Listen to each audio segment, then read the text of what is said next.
Hello student, আজকে আমাদের video topics হচ্ছে আণবিক গতির জন্য বস্তুর ওজন হ্রাসের রাশিমালা। ঠিক আছে, এটা কোন চ্যাপ্টারে বলো তো? এটা হচ্ছে ক্লাস 11-এর সেমেস্টার 1 যেটা আছে সেটা হচ্ছে আবর্ত গতিবিদ্যা। আবর্ত গতিবিদ্যা আবর্ত গতিবিদ্যার খুব ইম্পর্টেন্ট এটা একটা জিনিস একটা, সেটা হচ্ছে কি আণবিক গতির জন্য বস্তুর ওজন হ্রাসটা কিভাবে হয়। আচ্ছা দেখো, এটা হচ্ছে আমাদের পৃথিবী, এটা হচ্ছে মেরু রেখা, এটা হচ্ছে নিরক্ষরেখা। আমি প্রথমেই বলি যে বস্তুর ওজন হ্রাসের যে কারণ সেটা হচ্ছে আমাদের অপকেন্দ্র বল। আমরা যখনই কোনো একটা বস্তু কোনো বৃত্তপথে ঘুরে, তাহলে আমরা দুটা বল পাই। একটা হচ্ছে কেন্দ্রাভিমুখী একটা বল পাই, একটা কেন্দ্র বহির্মুখী একটা বল পাই।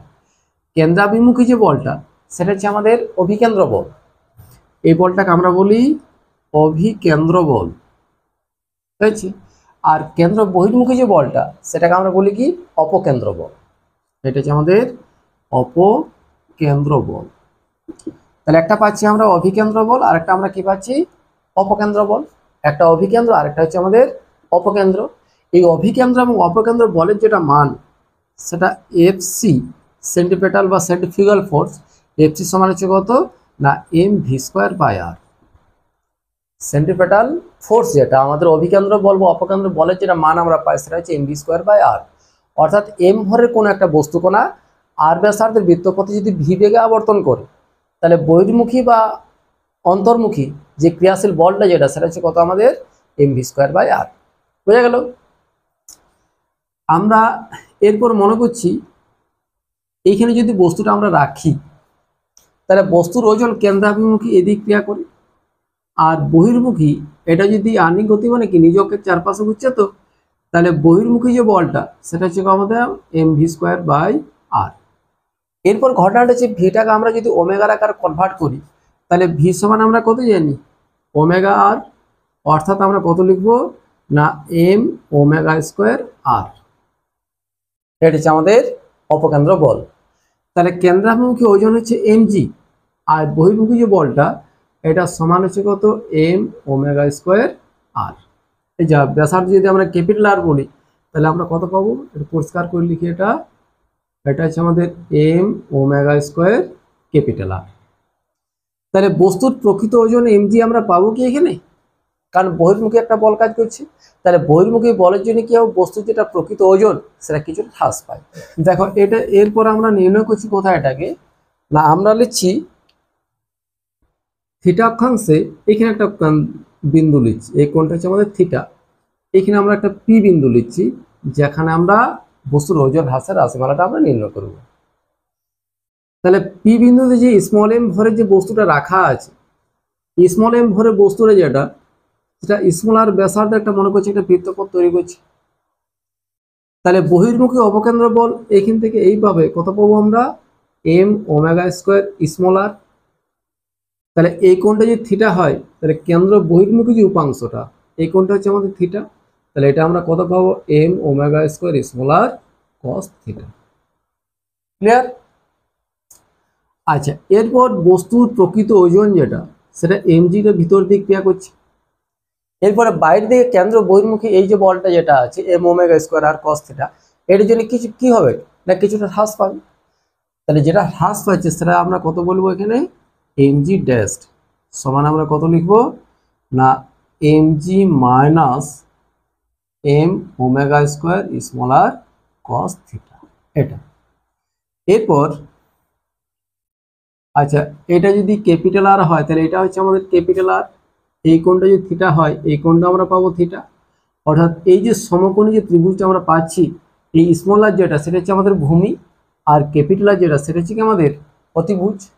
তাহলে এখান থেকে আমরা লিখতে পারি small r by capital R সমান হচ্ছে কত cos থিটা। তাহলে স্মল আর সমান হচ্ছে কত ক্যাপিটাল আর cos থিটা। এই স্মল আর মানটা আমরা এখানে পুট করছি। তাহলে this implies mg dash equal to mg minus m⍵² cos square theta. বোঝা গেল? এই স্মল আর মানটা আমরা এখানে পুট করছি, তাহলে আর cos থিটা আর একটা cos ছিল আগে, তাহলে cos স্কোয়ার থিটা হয়ে গেল এটা। তাহলে this implies mg dash equal to mg যদি আমরা কমন নিই তাহলে 1 minus omega square r by g into cos square theta. এটা করার কারণ হচ্ছে কি, এই যে omega square r by g এটা একটা কনস্ট্যান্টের ভ্যালু আছে, সেটা হচ্ছে কত না 1/289। Omega square r by g equal to হচ্ছে কত 1/289। এটা হচ্ছে আমাদের জেনারেল ইকুয়েশনটা। আমরা দুটো স্পেশাল কেস পাই, একটা হচ্ছে আমাদের মেরু অঞ্চলে আর একটা হচ্ছে আমাদের নিরক্ষীয় অঞ্চলে। যখন আমরা নিরক্ষীয় অঞ্চল যদি হিসাব করি তাহলে থিটা সমান হচ্ছে কত 0 ডিগ্রি, নিরক্ষীয় অঞ্চলে থিটা সমান হচ্ছে কত 0 ডিগ্রি। তাহলে আমরা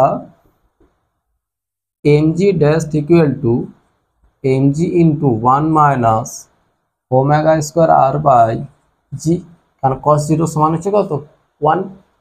তাহলে এখানে ওজন হ্রাসটা হচ্ছে আমাদের ম্যাক্সিমাম নিরক্ষীয় অঞ্চলে। আমরা যদি মেরু অঞ্চল হিসাব করি তাহলে মেরুতে থিটা সমান হচ্ছে কত 90 ডিগ্রি। তাহলে থিটা সমান যদি 90 হয় তাহলে এমজি ড্যাশ সমান আমরা কত পাবো না শুধুমাত্র এমজি পাবো, কারণ কস 90 সমান হচ্ছে কত 0। তাহলে এই পোর্শনটা আমাদের 0 হয়ে গেল। আমরা কত পাচ্ছি এমজি ড্যাশ সমান হচ্ছে এমজি। তাহলে মেরু অঞ্চলে কোনো ওজন হ্রাস আমরা পাচ্ছি না, ডাইরেক্ট এমজি পাচ্ছি আমরা। আর নিরক্ষীয় অঞ্চলে ওজন হ্রাসের মানটা হচ্ছে সর্বোচ্চ। তার কারণ হচ্ছে কি না এখানে যে বস্তু কণাটা আছে সেটা সবচেয়ে বেশি বৃত্তপথ তৈরি করবে, একটা বড় বৃত্তপথ তৈরি করবে, তার অপকেন্দ্র বলের মানটা বেশি। আর এখানে যেটা আছে সেটা একটা ছোট বৃত্তপথ তৈরি করবে, তাহলে অপকেন্দ্র বলের মানটা হচ্ছে কম। বুঝা গেছে? আর এইখানে যে অবস্থানে আছে মেরুতে, তাহলে মেরুতে কি হবে তোমার কোনো অপকেন্দ্র বলে ক্রিয়া করবে না।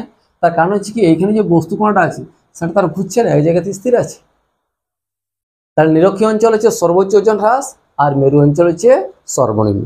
তাহলে এখান থেকে আমরা একটা ধারণা পাবো কীরকম না কোনো একটা বস্তুকে যদি নিরক্ষীয় অঞ্চল থেকে মেরুর দিকে ধীরে ধীরে যদি নিয়ে যায় তাহলে ওজনটা ধীরে ধীরে বৃদ্ধি পাবে, আর মেরু থেকে যদি আমরা নিরক্ষ রেখার দিকে নিয়ে আসি তাহলে ওজনটা ধীরে ধীরে হ্রাস পাবে।